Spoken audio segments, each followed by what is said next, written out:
For nearly a century, we got Spinosaurus completely wrong.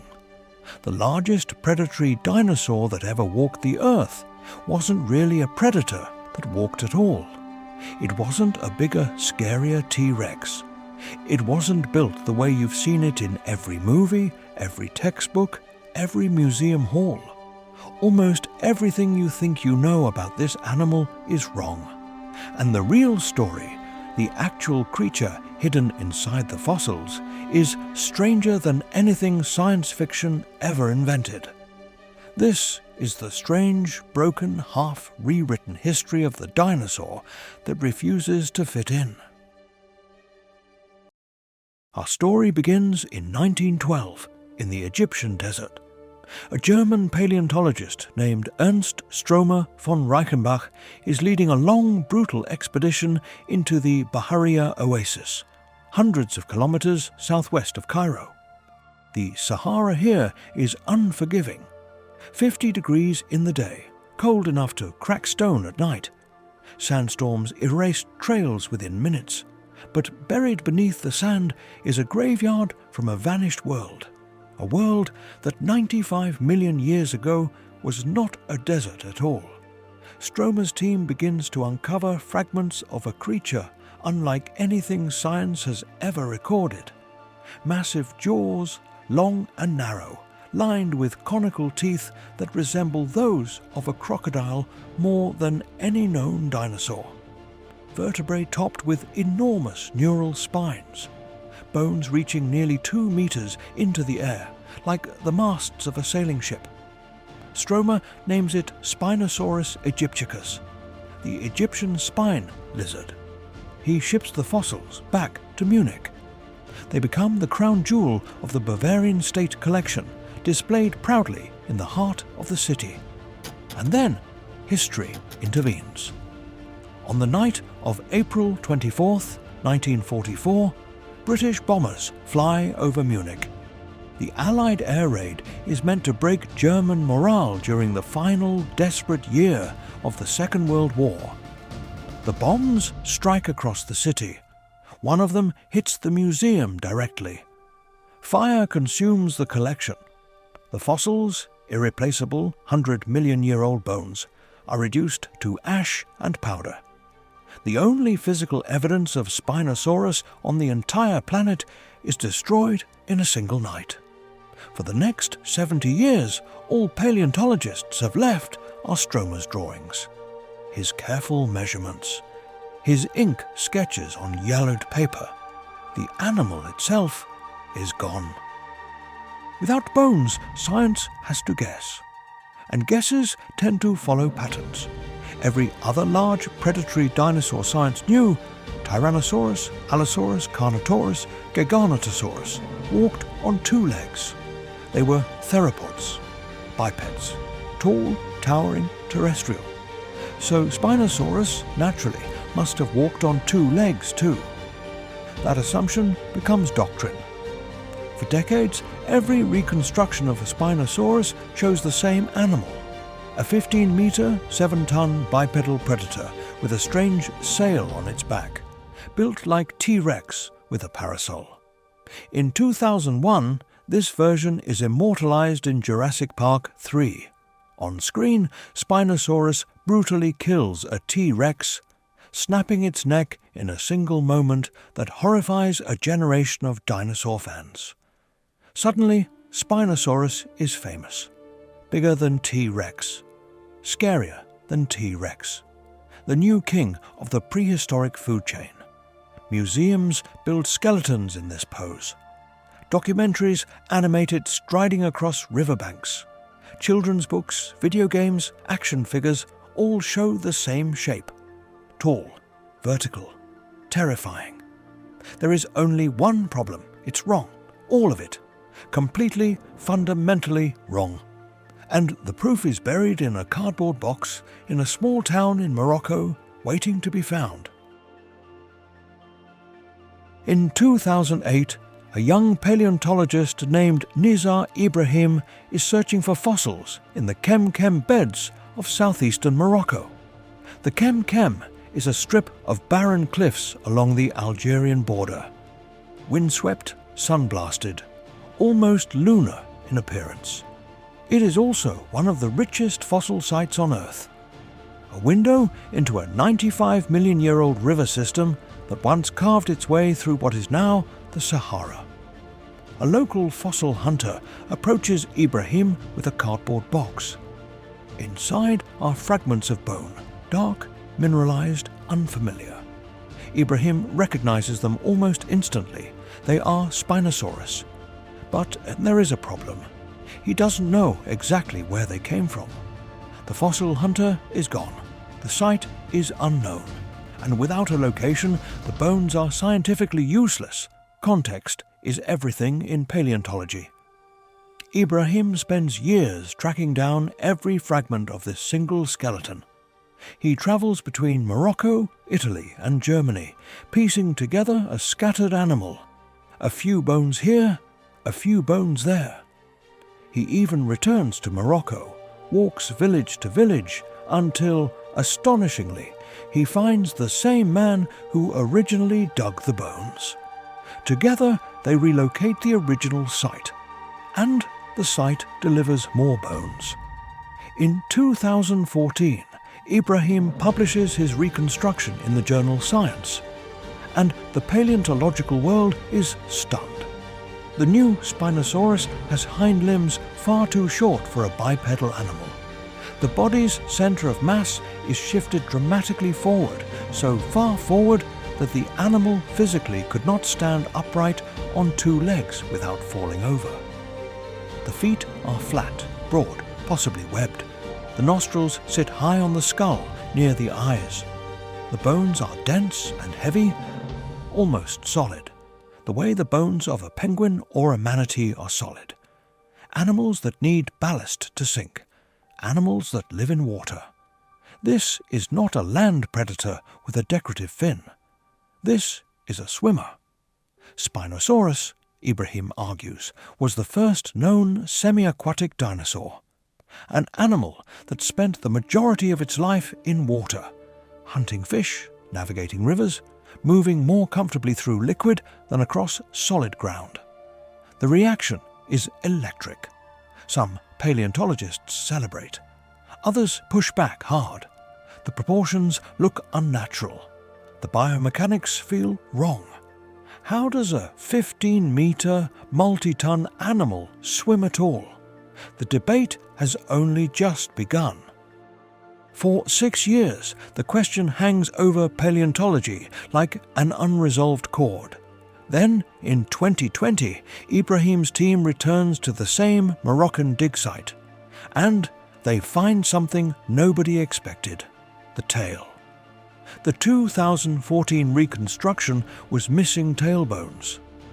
Scientists had assumed, like every theropod before, that Spinosaurus had a stiff, narrow tail, used for balance, like a counterweight against the body. What the team pulls out of the ground is something completely different. The Spinosaurus tail is tall, flat, flexible.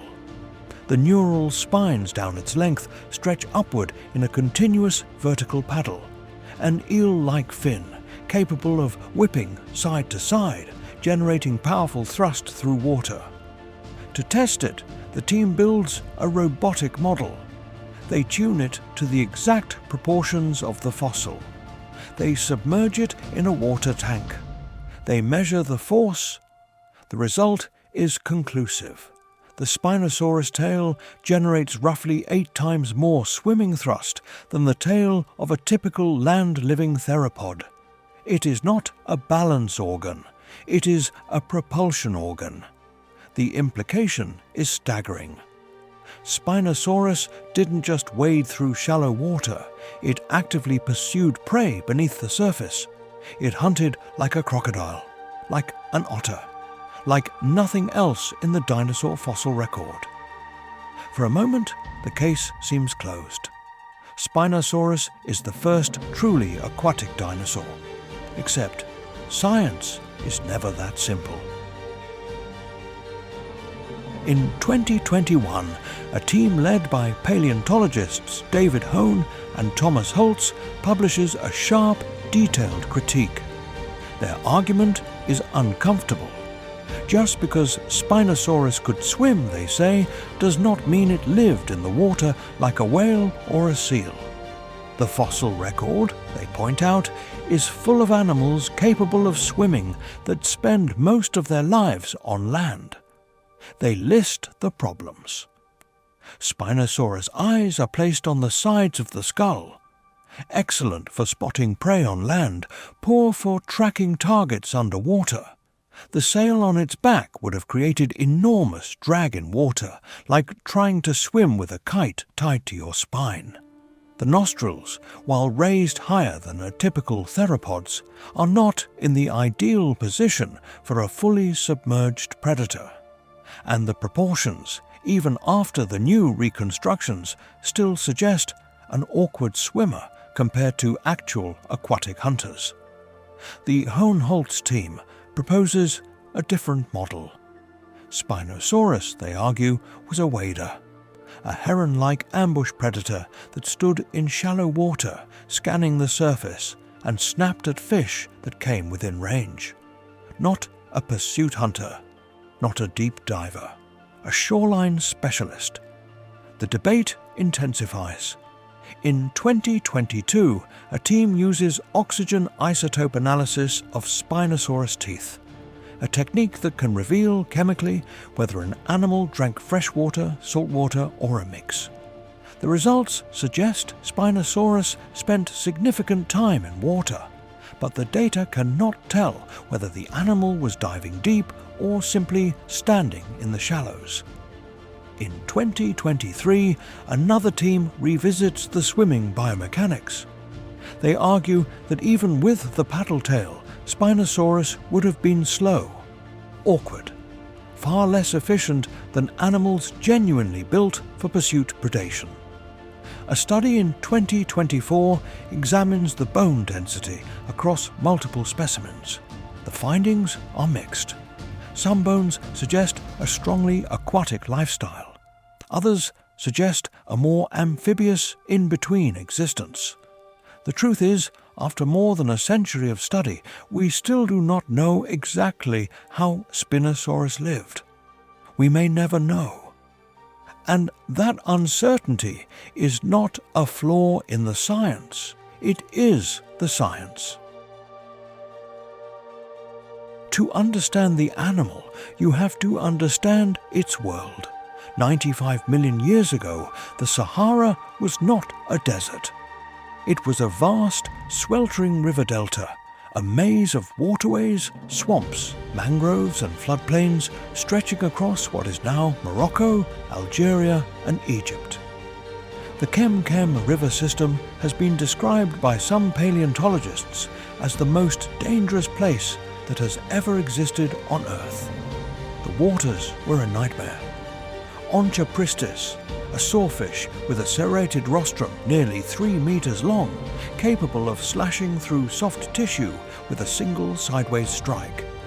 Morsonia, a coelacanth the size of a small car. Lungfish the length of a man.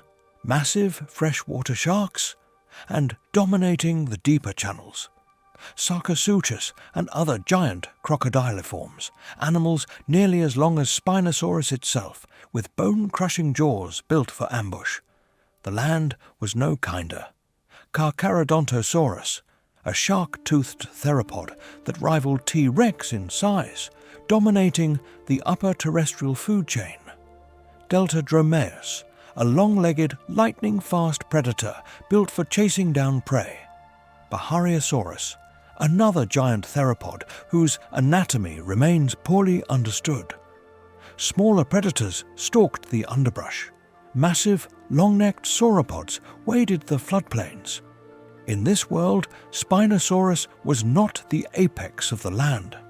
Carcharodontosaurus had the bigger jaws, the bigger teeth, the better bite force for terrestrial prey. But had the water, or in the water, or somewhere along that flickering boundary, Spinosaurus had no real rival of its size. It had evolved to fill a niche no other theropod ever filled. A river giant.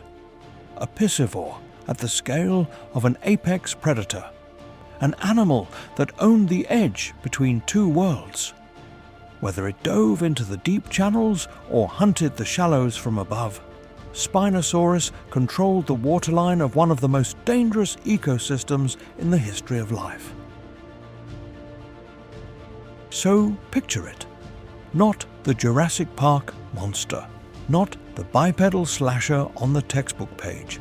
Imagine an animal closer to 15 meters long, possibly longer, but low-slung, body held closer to the ground than upright.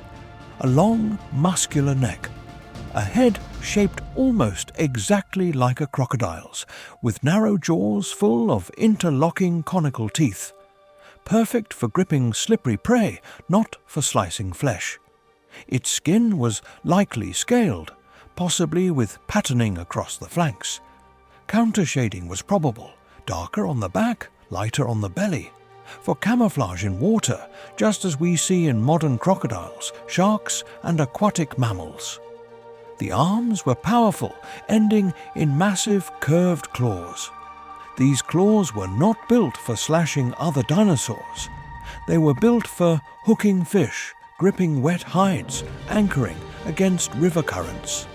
The hind legs were short, stocky, ending in flat feet, possibly webbed. Certainly broad enough to spread weight on muddy banks without sinking. Rising from its back was the sail, a vast structure of skin and connective tissue stretched over enormous neural spines, taller than a grown man at its peak. The function of the sail is still debated. It may have been a display structure used to attract mates or warn off rivals. It may have helped regulate body heat. It may have made the animal look larger and more threatening to predators or prey. It almost certainly served more than one purpose at the same time. And behind it, the tail. Flat, deep, flexible, built to move water. This is the real Spinosaurus, a river giant, a sail-backed amphibian, an apex predator of a vanished delta world. Strange, beautiful, almost alien. Nothing like anything alive today. Nothing like anything dead either.